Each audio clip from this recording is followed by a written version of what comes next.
ddala bakatuliki basinza ebifaananyi wuliriza bulungi akatambi kano bw'okatunulira ki ekikujjira mu bwongo kaakati waliwo ebintu ebimu bye tulina okwawula ebintu ebimu bye tulina okutegeera tusobole okutegeera lwaki ebintu bino bikolebwa bwe biti now akakawanga kooli mu kulaba ka mukyala oba kagambibwa okubanga kaali ka mukyala yali ayitibwa Agatha oba kati muyite St Agatha omukyala ono kigambibwa okubanga yattibwa mu biseera we baali bayigganyiza abantu abaali bakkiriza mu katonda omulala oba abantu abaali bakkiriza mu ddiini y'obukatuliki eyaleereese katonda omulala eyali ayawukanako n'oyo abaloma gwe baali bamanyi so omukyala ono kigambibwa okubanga oba kiteeberezebwa okubanga yattibwa mu mwaka gwa 251 AD era nga kati emyaka giri mu 10 plus bukyangattibwa omukyala ono yali mbeerera era nga obulamu bwe yali yabuwaayo okuweereza katonda era nga kino tekyamuviirako n'okuttibwa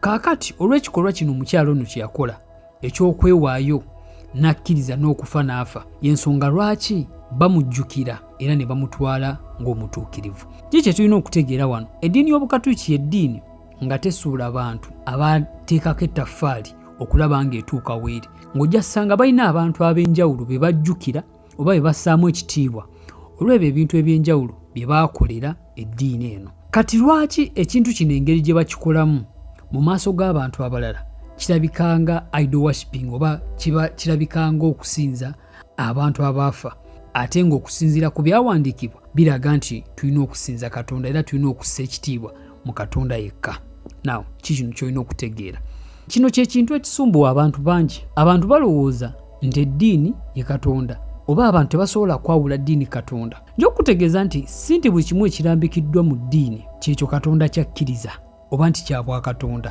nedda ekyo si kituufu lwaki amadiini gano nga gakolebwa okusinziira ku ndaba n'okusinziira ku ndowooza abantu abaagatandikawo ze baalina nga ekikulu kwali kukolawo ekintu abantu bonna we baali basobola okwegattira nga basinza katonda omu nga abantu bonna bali kitole nga tebeeyawuddeyawuddeemu olwo basobole okukola ekintu nga kye bakola kitambula olw'ensonga nti beekutte ekitole naye mu kukola ebintu bino si nti buli omu yali willing okujoininga kati emu ku nkola amadiini gano gye gaakolanga kwe kuleeta ebintu ebyo abantu bye baali bategeera ne babigattamu so kati nga kyangu nnyo omuntu abadde awalira agenda okulaba ng'ekintu kye bamulaga ate kyagala okufaanana n'ekimu abadde atambulira kati ne watabaawo kulwana nnyo kw'amaanyi ne basobola okubanga recruiting oba ne basobola okubanga bayingiza abantu bangi newankubadde ng'ebintu bino tebyali nti bya bwakatonda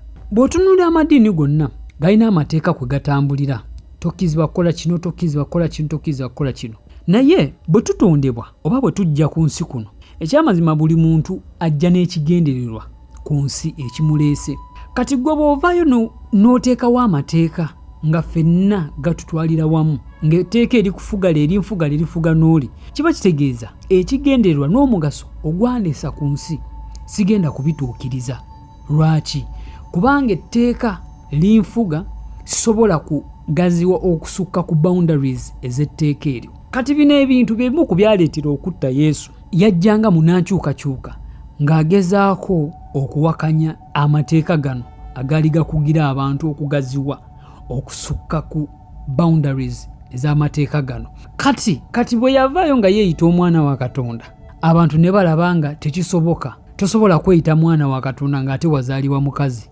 tekiriiyo kati ekyo ne bakiwakanya naye mu kino ffenna tuli bakatonda ekyo ffenna tukimanyi gwe atakimanyi okitegedde kati nti ffenna tuli bakatonda lwaki katonda yaani okutegeera kino olina osooka n'otegeera nti katonda yaani katonda ge maanyi agakolera mu muntu nga galabikira ne mu bintu ebyetoolodde omuntu olw'okuba nti mu bitonde byonna katonda bye yakutonda omuntu kyekitonde kye yatonda nga kiri mu kifaananyi kye nga kisobola okutonda nga kisobola n'okusaanyaawo y'ensonga lwaki nti abantu tulinamu eyo elementi ey'obwakatonda olw'amateeka gano tegasobola kukkiriza ku exploringa ag'amaanyi tegasobola kukkiriza kuyingiramu ag'amaanyi olw'ensonga nti waliwo amateeka agakukugira nga tosobola kumanya bino byonna olw'ensonga nti ojja kuba olaba ng'akola ebintu ebitakkirizibwa so Yesu mu kujja yalinga awaggula abantu ng'alinga agezaako okubalaga nti kyemulowooza nti muli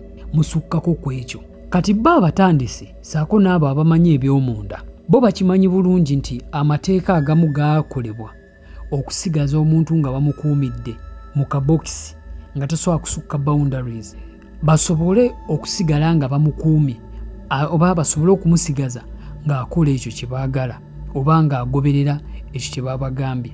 Singa omuntu bamuta n'afuna endowooza eri free ng'asobola okumanya buli kimu oba ng'asobola okwetuusa ku buli kimu mu by'obutonzi, kiba kitegeeza ekibiina kiba kigwa. Abantu baba bajja kubanga temukyasobola kubakuŋŋaanya olw'ensonga nti buli omu yeerowolereza era buli omu buli kimu yakyerabira. Kati okugaziizamu katono kankuwa ekyokulabirako nga nkiweera ku ggwe ndaba. Lwaki osaba ku Sande oba lwaki toyosa ku Sande? Gwa asabe ennyo nga Sande toyosa.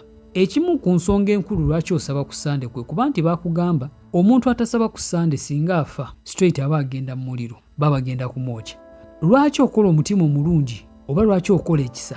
Kubanga bagamba nti bw'onooba n'omutima omubi ojja kugenda mu geyeena.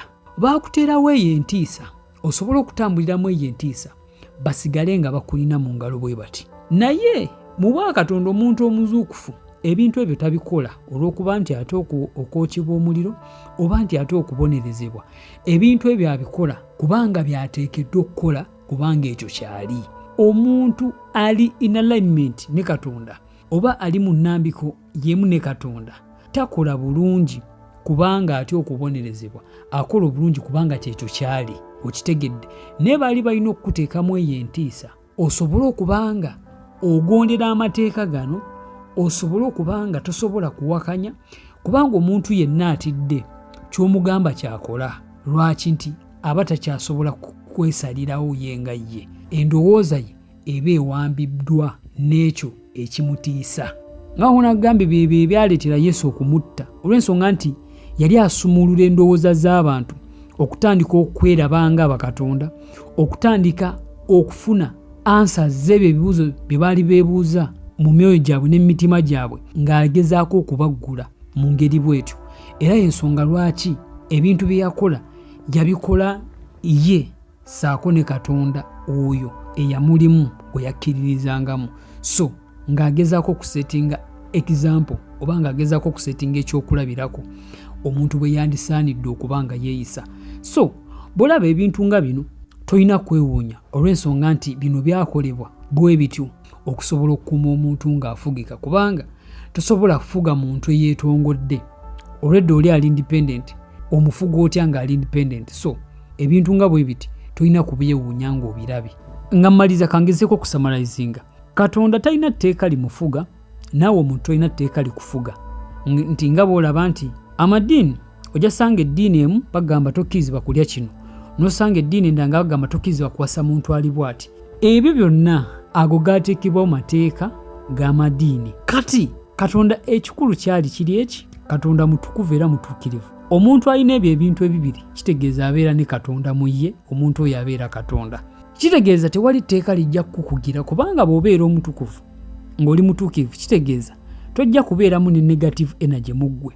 Buli kyogenda okukola kijja kubanga kiri positive. Togenda kuba na mutima mubi, togenda kuba na birowoozo bibi. Gwe okwagala okutambula ng'etteeka we ligamba nti tokkirizibwa kukola kino, tokkirizibwa kukola kiri, tokkirizibwa kukola kiri, kitegeeza kigenda kukulemesa okubaako ebintu ebimu by'otegeera, okubaako ebintu ebimu by'omanya. Omuntu ng'ali mu alignment ne Katonda oba n'amaanyi gano ag'obutonzi asobola okukola ekintu kyonna kubanga aba amanyi ki kyateekeddwa okukola naki kyatateekeddwa kukola ye nga ye, olw'ensonga nti afuna obuwabuzi okuva ng'abuweebwa gano amaanyi ag'obutonzi oba gano amaanyi ga Katonda. Y'ensonga lwaki nti abantu bonna abali mu kitabo kino Bayibuli balina enneeyisa ez'enjawulo era nga balina ebikolwa eby'enjawulo, naye ate bonna tosobola kugamba nti ono teyali mutuukirivu olw'ensonga nti yakola kino, nti oba ono yali mutuukirivu nnyo olw'okuba nti yakola kino. Bonna ekintu kye baali bakola kyali kimu, nti baali mu alignment n'amaanyi aga Katonda, so nga Katonda mulamu mu bo. So ebintu ebyo olunooyiga obyawula tojja kuddamu kwewuunya lwaki ebintu bino ebifaananako bwe biti bikolebwa. Bebyo ebitonotono bye nsobodde okugabanako naawe Gwebaza olwakadde kuwadde okulaba eno emboozi, teweerabira okusubscribinga saako n'okushyalingirako mukwano gwo naddala bw'oba onyumiddwa eno emboozi. Twesinkane mu vidiyo enaddako.